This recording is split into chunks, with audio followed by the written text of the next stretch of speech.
Sophie Sarantos woke instantly, knowing that she wasn't alone. Some sound had reached her, a rustle, a creak, something that had pushed through the fog of sleep and brought her to consciousness.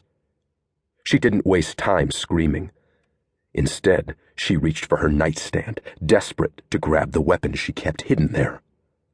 But her fingers never touched the nightstand drawer, because he caught her hand, trapped her hand in a hard grip, powerful, too strong. His fingers were encased in a leather glove, and that one glove held her right hand trapped while his other hand, also covered in that leather, closed over her mouth. "Don't scream, Sophie. You know I'd never hurt you." No, she didn't know that. She knew she was in a dark room with a strange man, a man who'd broken into her home in the middle of the night. But she didn't fight. She lay still as her mind flashed through a dozen different escape scenarios. She'd had plenty of self-defense classes. "I have to get away from him." "I was worried about you," he said. He was leaning over her, a big, hulking shadow in the darkness. "I heard what that bastard did to you." His voice was a low, gruff rasp. Disguised? "I had to make sure you were safe." This wasn't happening. She wanted it to be a bad dream, as she'd wanted so many other terrible moments from her past to just be nightmares too. But they weren't. Her reality was dark and ugly and twisted.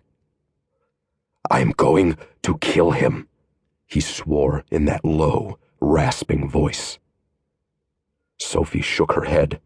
She couldn't speak, not with that glove over her mouth. "I'll kill anyone who hurts you. Anyone who gets too close. You belong to me, Sophie. Always." The hell she did. And Sophie lunged up, her head slammed into his. She wanted to break the bastard's nose. Wanted him off her. He staggered back. Sophie seized that opportunity for freedom. She lunged off her bed and ran for the door. "Sophie!" Her name was a roar of fury. She yanked open her bedroom door, but he caught her before she could go down the stairs. His painful grip hurt, and she felt the press of a blade against her side. "You shouldn't run from me," he muttered, his breath hot on her neck. "Never me. Not after all I've done for you." Screw that. She drove her elbow back against him as hard as she could. He grunted, and his hold loosened for one precious moment. She took that moment and flew toward her staircase. But he grabbed for her again, and she had to twist at the last moment.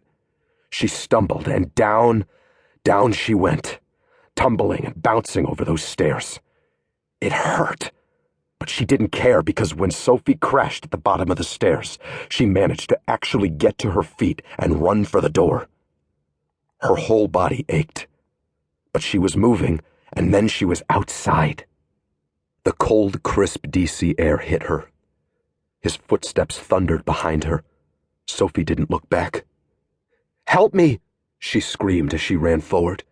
She could see the lights from a car approaching on the street. Sophie ran toward those lights, waving her hands. "Help me!" The car stopped with a loud screech of its brakes. A man jumped out of the vehicle. Miss, are you all right?" Hell no, she wasn't all right. She grabbed his coat, clenching it in her fists. "Call the police, now!" She finally glanced back toward her home, the brownstone that had been hers for the last few years. It was dark, menacing. The front door had been shut. He shut it. He'd closed it after she ran outside. Because I know I left it open. He'd shut the door, and he was waiting for her inside.